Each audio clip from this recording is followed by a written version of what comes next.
चलिए अपना आज कुर्बान करें ताकि आगे आने वाली पीढ़ी को बेहतर कल मिल सके। सपने पूरे हों इसके लिए पहले उन्हें देखना जरूरी होता है। मुश्किलों के बाद हासिल की हुई सफलता ही असली आनंद देती है। मैं अलग सोचने वाले युवा लोगों को संदेश देना चाहता हूं कि जिनमें कुछ खोजने का, घूमने का, नामुमकिन को संभव करने का और समस्याओं को जीतने का दम है, वे इस मार्ग पर चलना जारी रखें। अपने मिशन में कामयाब होने का सिर्फ एक ही रास्ता है, किसी भी काम को पूरी लगन से करें। अगर देखना है तो आप आसमान की ओर देखें। ये सारी बातें हमारे पूर्व राष्ट्रपति, मिसाइल मैन के नाम से प्रसिद्ध और महान शिक्षाविद स्वर्गीय डॉक्टर एपीजे अब्दुल कलाम जी की हैं। एक ऐसा महामानव जिसने शिक्षा से कभी भी अपना नाता नहीं तोड़ा। उन्हीं को अपना आदर्श मानते हुए ये बच्चे अपने बेहतर भविष्य के लिए, बेहतर कल के लिए दिन रात एक किए हुए हैं।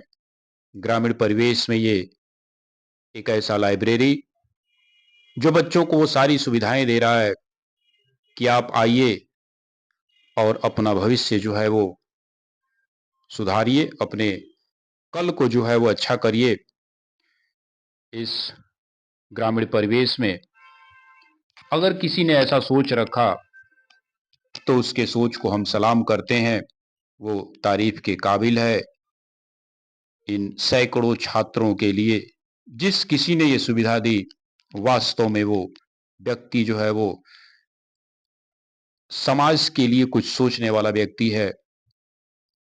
कोटवा नारायणपुर का द स्टडी पॉइंट के नाम से लाइब्रेरी जो है, जो कि NH 31 बलिया और गाजीपुर को जोड़ने का एक मुख्य मार्ग है, उस किनारे पर ठीक एक गांव बसा हुआ है, कोटवा नारायणपुर। और उसी गांव में ये लाइब्रेरी जो है वो खुली हुई है, स्टडी पॉइंट के नाम से। यहाँ पे देखिए, आप देख रहे होंगे सैकड़ों की संख्या में छात्र जो हैं, वो छात्राएं जो हैं अध्ययनरत हैं। किसी से किसी को कोई मतलब नहीं है, बस मतलब है तो पढ़ाई से। ये वही बच्चे हैं जो आगे चल करके भारत के भविष्य को निर्धारित करेंगे। भारत के बेहतर कल के लिए ये बच्चे अपने आप को अध्ययनरत किए हुए हैं। हर एक बच्चा जो है वो किसी न किसी चीज की तैयारी कर रहा है, किसी एग्जाम की तैयारी कर रहा है, कोई बोर्ड की परीक्षाओं का तैयारी कर रहा है। सब ने लगन के साथ, सब ने मन लगा करके इस लाइब्रेरी में अपना अध्ययन जो है वो जारी रखा हुआ है।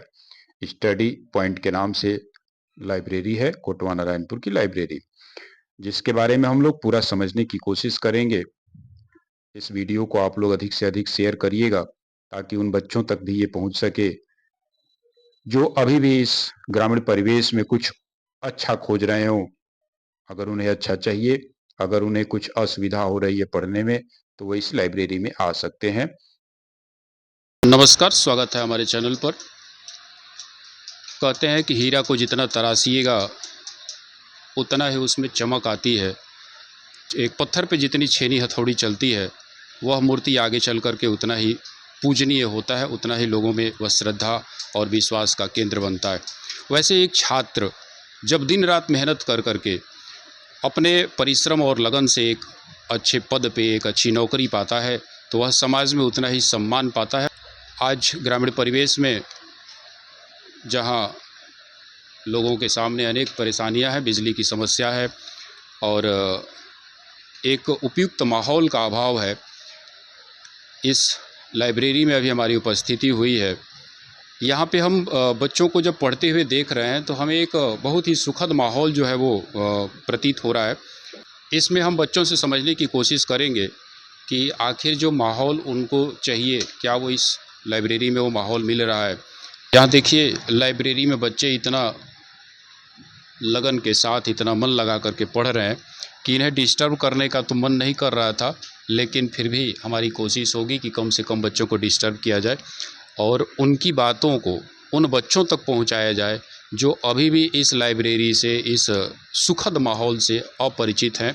उनके तक ये बात पहुँचे कि आप अब आपको बक्सर, गाज़ीपुर, बलिया जाने की ज़रूरत नहीं है।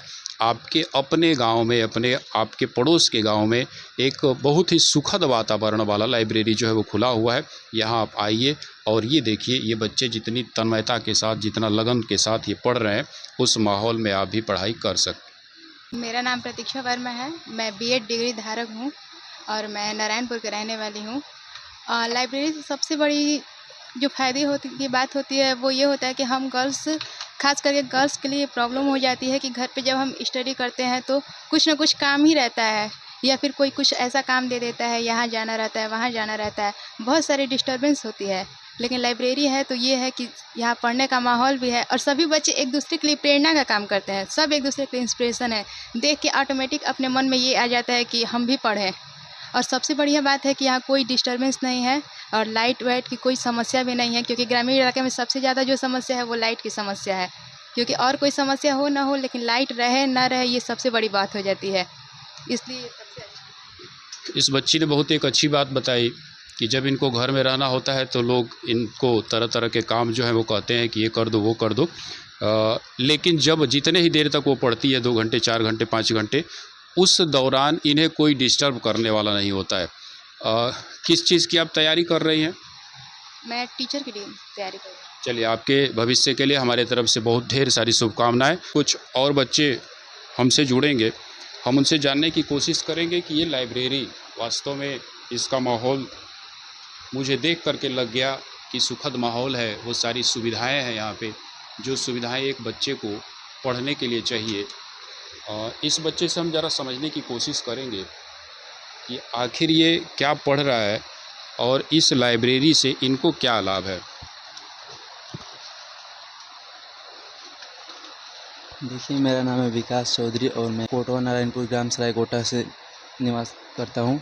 और जो ये लाइब्रेरी बनाया गया, हम लोग जब घर पे पढ़ते थे तो जितना हम लोग को सुविधा चाहिए घर पे, लाइट की प्रॉब्लम होती थी और जो होती है टेम्पररी पढ़ने की, ये इसमें भी बहुत सारी दुविधाएँ आती थी। घर पे कुछ ना कुछ काम पड़ जाता था, तो एक था कि हमारे गाँव के पास में अच्छा लाइब्रेरी पढ़ने की सुविधा नहीं थी। फिर जा कर के हम लोग देखे कि एक लाइब्रेरी को बनाया गया और हम लोग इसका बहुत ही इंतज़ार भी कर रहे थे कि ऐसा कुछ हो, और फिर बना तो हम लोग यहाँ पर आए। और जो पढ़ाई से रिलेटेड जो सारी सुविधाएं होती है इस लाइब्रेरी में, वो सारी सुविधाएं हम लोग को अच्छे से मिल रही है और हम लोग को कोई भी डिस्टर्बेंस यहाँ पर पढ़ाई में नहीं होता है। चलिए, बहुत बहुत धन्यवाद। आपके सुखद भविष्य के लिए हमारे तरफ से ढेर सारी शुभकामनाएं। ये बताइएगा कि ये जो लाइब्रेरी है इसका माहौल कैसा है? जी, मेरा नाम शंभू यादव है और मैं यहाँ से लगभग 8 किलोमीटर दूर से आता हूँ। और यहाँ मैं अपना रेलवे का एएलपी और टेक्नीशियन जैसी तैयारी करता हूँ वन डे। और यहाँ हम लोग पहले यहाँ से अपने घर से बक्सर जाने वाले थे लाइब्रेरी के लिए, तो पता चला कि कोटवा में भी एक नया लाइब्रेरी खुलने वाला है। तो हम लोग 2-3 दिन वेट किए, फिर आकर पता किए तो भैया से मिले। भैया बताया कि हाँ 2-3 दिन में चालू होने वाला है। तो हम लोग यहाँ देखे और हम लोगों ने अपने यहाँ सीट बुक कराया और सेम वही, मतलब हम लोग पटना रहते थे तो जो वहाँ सुविधा थी उतना उससे बढ़िया भी सुविधा यहाँ पे है। और जो बेसिक ज़रूरतें हैं लाइब्रेरी में सारी चीज़ें यहाँ मौजूद हैं। और जो ये माहौल है बहुत बढ़िया, शांत माहौल है, कोई किसी को डिस्टर्ब नहीं करता है, अपना सब लोग पढ़ते हैं। वास्तव में अद्भुत माहौल है। पढ़ते हुए को डिस्टर्ब करना तो हम नहीं चाह रहे थे, लेकिन समाज में जागरूकता के लिए ये भी ज़रूरी है कि अधिक से अधिक बच्चे, वे बच्चे जो अब तक इसके बारे में न जान पा रहे हों, वो भी जानें। और अगर वो भी कहीं बाहर जाना चाह रहे हों तो इस माहौल में आकर के अपने आप को पढ़ाई की जो सुविधा है वो दे सकते हैं, घंटों लगातार बिना किसी परेशानी के। जैसे देखिए, बच्चे जो हैं वो पढ़ रहे हैं। एक और बच्चा जो है, हम इसे समझने की कोशिश करेंगे कि आप किस चीज़ की तैयारी कर रहे हैं और इस लाइब्रेरी से क्या ये संभव है, ये लग रहा है कि आप भविष्य में सफल हो पाएंगे? जी सर, हम यूपी कहाँ से आते हैं, अपना परिचय बताइएगा। नसीरपुर किस मठ चीज़ की तैयारी करते हैं? नसीरपुर मठ से आते हैं हम, और हम sir UP one day exam की तैयारी करते हैं। सर यहाँ पे एकांतता है सर, ज़्यादा शोरगुल नहीं होता है और सर एक एटमॉस्फेयर बना रहता है हर चीज़ को लेकर के। रात में या दिन में सर हम मैक्सिमम 9 बजे आते हैं, 2 बजे यहाँ से जाते हैं और फिर शाम में 5 बजे तक आते हैं सर। रात में 10 या 10:30 तक यहाँ से फिर चले जाते हैं। यहाँ आपको कोई डिस्टर्ब करने वाला नहीं, यही कहने का मतलब। नहीं सर, कोई डिस्टर्बेंस नहीं है सर, एक एटमॉस्फेयर सर बना रहता है यहाँ पे। या सर होता है ना सर, हम सब देख कर बच्चों को सर प्रोत्साहित होते हैं कि नहीं वो कर रहा है हमसे अच्छा करेगा तो हम उससे अच्छा करें, तो इससे सर मेहनत करने पे सर खुद फोकस होता है सर अपने आप को। समाज में एक बड़ा ही ज़बरदस्त मैसेज जा रहा है कि हम देख करके बच्चा जो है पढ़ रहा है तो हम भी पढ़ेंगे। आने वाली पीढ़ी हमारे विकसित भारत के लिए यही लोग जो हैं, यही बच्चे जो हैं आगे चल कर के हमारे भारत को विकसित भारत के श्रेणी में जो है वो ले जाएंगे। और यहाँ पे जो माहौल मिल रहा है, वास्तव में माहौल जो है वो पढ़ाई योग्य है। वो सारी सुविधाएं यहाँ पे 2-2 एसियाँ जो हैं वो लगी हुई है, पंखे लगे हुए हैं, लगातार जो है वो बिजली की सप्लाई है। और सबसे बड़ी बात है कि माहौल है, कोई किसी से मतलब नहीं रख रहा हुआ है, सबका अपना एक अलग से केबिन बना हुआ है। उस केबिन में उसने अपना मोबाइल रखा हुआ है और साथ में जो किताबें हैं, जो ज़रूरी जो भी नोट्स हैं इनके, उन नोट्स के साथ ये लोग यहाँ पे पढ़ाई कर रहे हैं। कानों में इनके ईयरफोन लगा हुआ है, किसी से किसी को कोई मतलब नहीं। अगर पढ़ना है तो बस पढ़ना है, उसके सिवाय इन्हें और कुछ नहीं चाहिए। वो सारी सुविधाएं जो हैं वो इनके पास अभी हमको देखने को मिल रही हैं। अपना परिचय बताइएगा और ये बताइएगा कि किस चीज़ की अभी आप तैयारी कर रहे हैं। जी, मैं दया शंकर यादव नसीरपुर मठ से आता हूँ और मैं अभी सीजीएल की तैयारी कर रहा हूँ। क्या कोई एग्ज़ाम अभी आप दिए हैं? जी, अभी मैंने बिहार पुलिस का एग्ज़ाम दिया हुआ है और सीएचएसएल का भी दिया हुआ था एग्ज़ाम। बिहार पुलिस में मैंने कैसा रहा आपका जो तैयारी थी, वो तैयारी आपने इसी लाइब्रेरी में की या कहीं और से तैयारी किया था आपने? नहीं, बिहार पुलिस का भी जो था वो यहीं से किया था। अभी तो कुछ महीना पहले ही ओपन हुआ था, तो कुछ दिन तैयारी यहाँ से भी इसी लाइब्रेरी से मैंने किया था और बढ़िया गया एग्ज़ाम बिहार पुलिस का। लाइब्रेरी से आपको कुछ फ़ायदा दिख रहा है या एक शौक़ है बच्चों में जैसे चला हुआ है कि हम भी चलते हैं लाइब्रेरी, वहाँ फ्री वाईफाई मिलेगा और मोबाइल धकाधक चलाएँगे? नहीं, ऐसा कोई बात नहीं है सर। हमारा नाम नीलेश यादव है और हम यहाँ पर यूपीएसआई की तैयारी करने के लिए स्पेशल आए हैं। इसलिए माहौल के हिसाब से यहाँ पर बहुत अच्छा लग रहा है, इसलिए थोड़ा और प्रॉपर लाइन की सुविधा भी है यहाँ पे, जो कि हमारे गांव में प्रॉपर नहीं हो पाता है, इसलिए थोड़ा अच्छा है हम लोग के लिए। ये लाइब्रेरी हम लोग के लिए बहुत सराहनीय है। किसी चीज़ का एग्ज़ाम अभी आपने दिया हुआ है हाल फिलहाल में?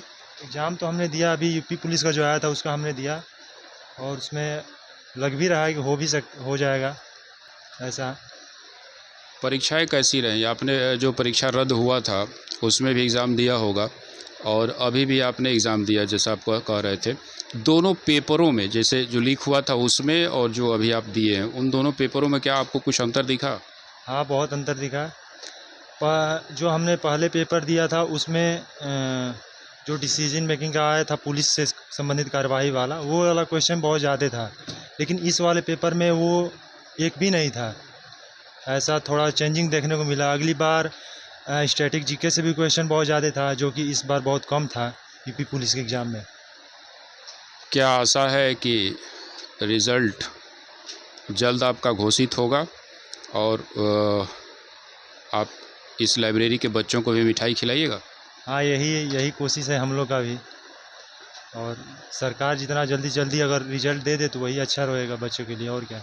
इस बच्चे का मांग है कि अगर आप जल्दी से रिज़ल्ट दीजिएगा तो फिर फिज़िकल जो है हम जल्दी से जल्दी अपना मन लगा करके कर सकते हैं। चलिए, आपको भविष्य के लिए हमारी तरफ से ढेर सारी शुभकामनाएं। लाइब्रेरी जो है वास्तव में सुखद माहौल वाला लाइब्रेरी है।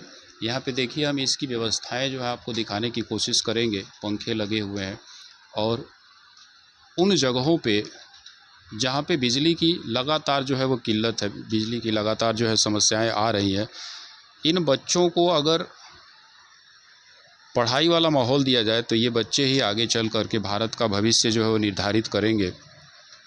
माननीय मुख्यमंत्री जी से भी हमारा निवेदन होगा कि इस लाइब्रेरी के ग्रामीण परिवेश में जो भी लाइब्रेरी चला रहा है उसको आप कोई ऐसा आर्थिक अनुदान दीजिए ताकि उनका हौसला अफजाई हो सके। ये लाइब्रेरी के संचालक महोदय ने अपनी पूंजी जो है इसमें लगाई हुई है ताकि भविष्य में ये बच्चे जो हैं वो कुछ अच्छा कर पाएँ।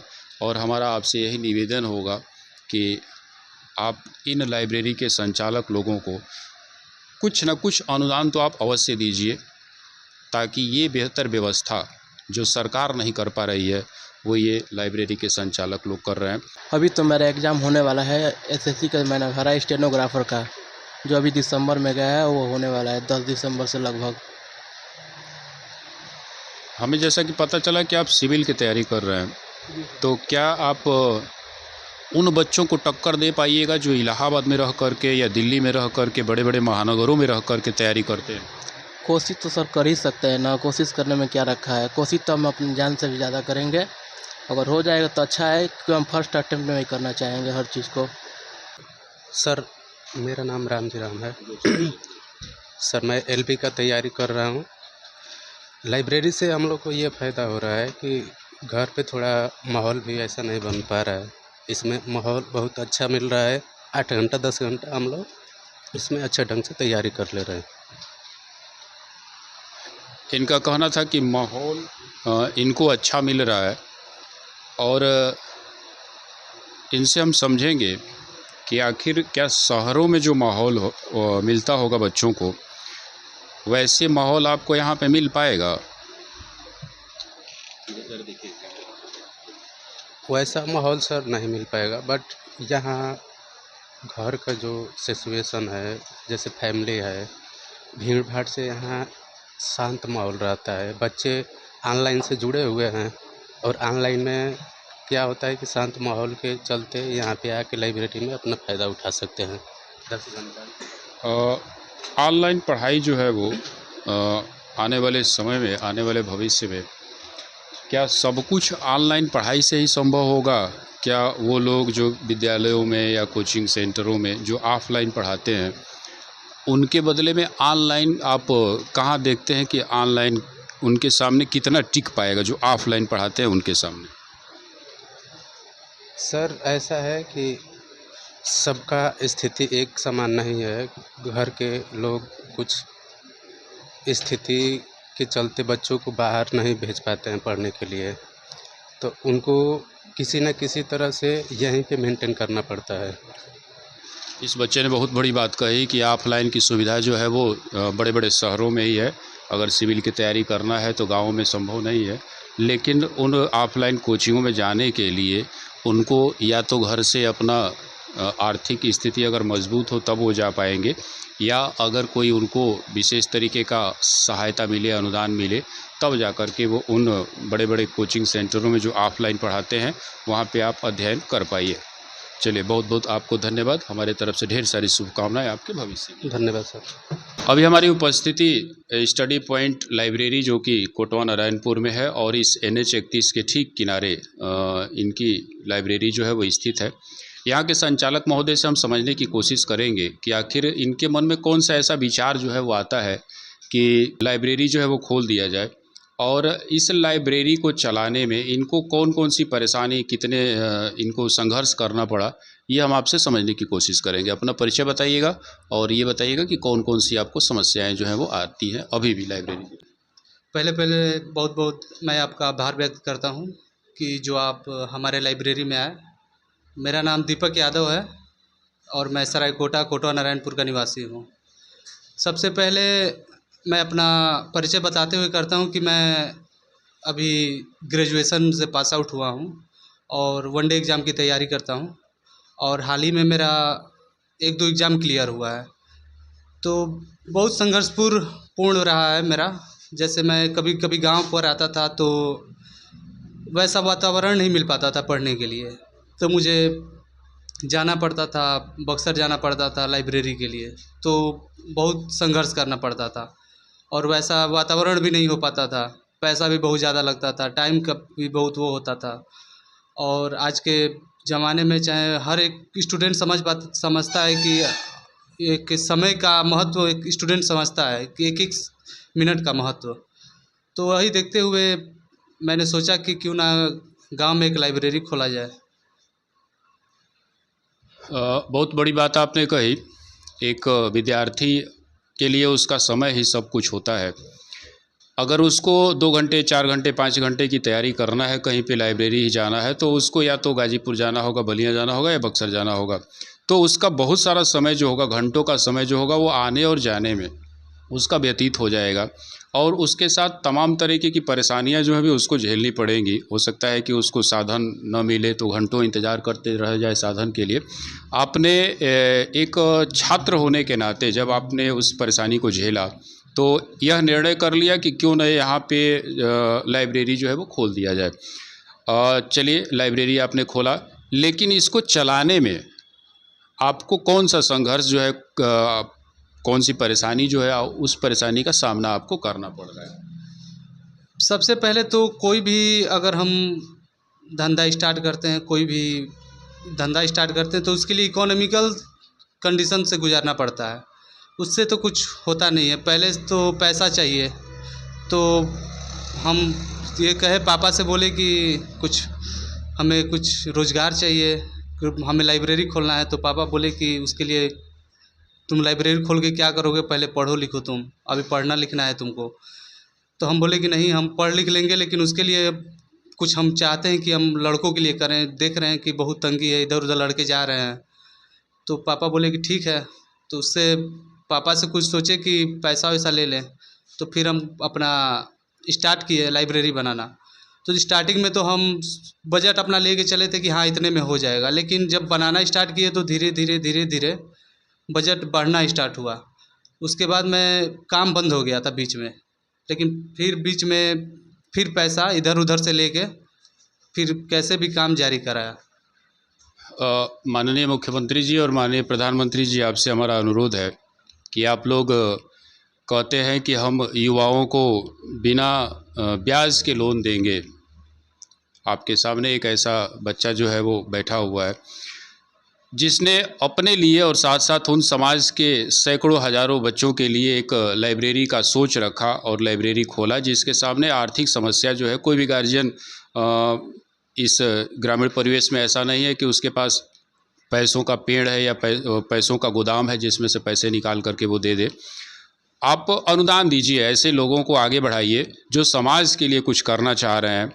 इनको भी अगर आप मदद करते तो ये बच्चे जो है वो और बेहतरीन व्यवस्था करते अपने लिए, साथ साथ उन बच्चों के लिए भी जो 10 किलोमीटर 20 किलोमीटर दूर से यहाँ पे आकर के अध्ययन कर रहे हैं। इस लाइब्रेरी के लिए हमारे तरफ से ढेर सारी शुभकामनाएं।